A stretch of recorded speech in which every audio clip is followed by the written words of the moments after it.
Hey guys, Roger here, and this is a slightly different video, but recently I went to visit family in Spain and I took the Mate 20 Pro with me.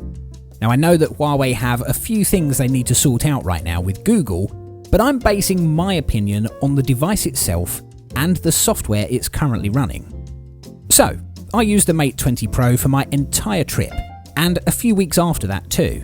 And although I never got to try out the handset when it was first released, I'm glad I've had the chance to play around with it now.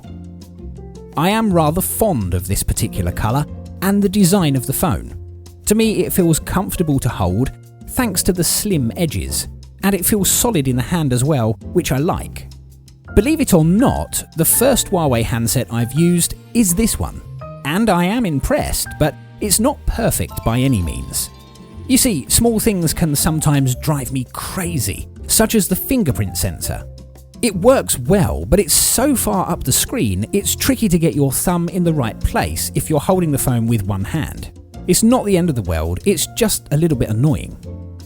There are now a few newer handsets from Huawei, but that's not to say the newer handsets are better. In fact, on paper, the Mate 20 Pro and P30 Pro, for example, are very similar. Sure, the P30 Pro has a different camera setup and that crazy 50x zoom, but most things are the same, including the processor and the GPU. Also, neither of them have a 3.5mm headphone socket. Personally, I wish it had one, but the reality is, whether we like it or not, manufacturers are slowly killing off that headphone socket, and we'll just have to deal with it. So, as for the camera, well, I think it's very good.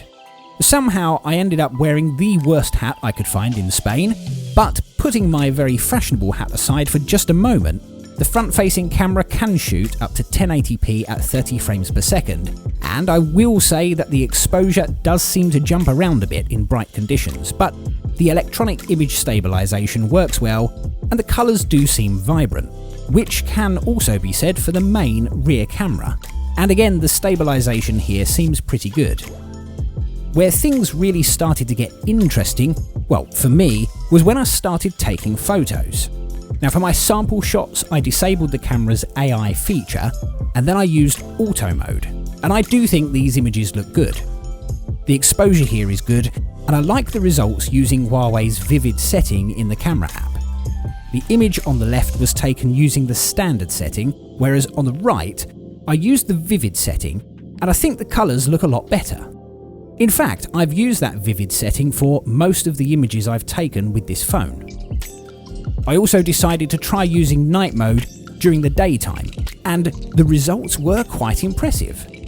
The darker areas of the photo that were hard to see in standard mode are a lot easier to see when I use night mode, and the image is more evenly exposed.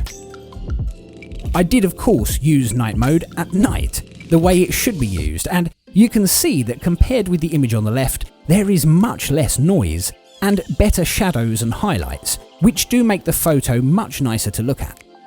It's also clear that when there's more light, night mode has more to work with, and so it can produce really nice clear images. All of the photos I've taken with the Mate 20 Pro look good to me, and I really have had a lot of fun playing around with the camera app. The Mate 20 Pro has the same Kirin 980 processor as the P30 Pro, so you would expect it to perform well, and in my experience it does. Also, the 4200 mAh battery easily lasts a whole day, and when it comes to charging the handset, Huawei's Supercharge does seem to be excellent, with around a 70% charge in about 30 minutes. Apps load fast and they run well, including games like Fortnite.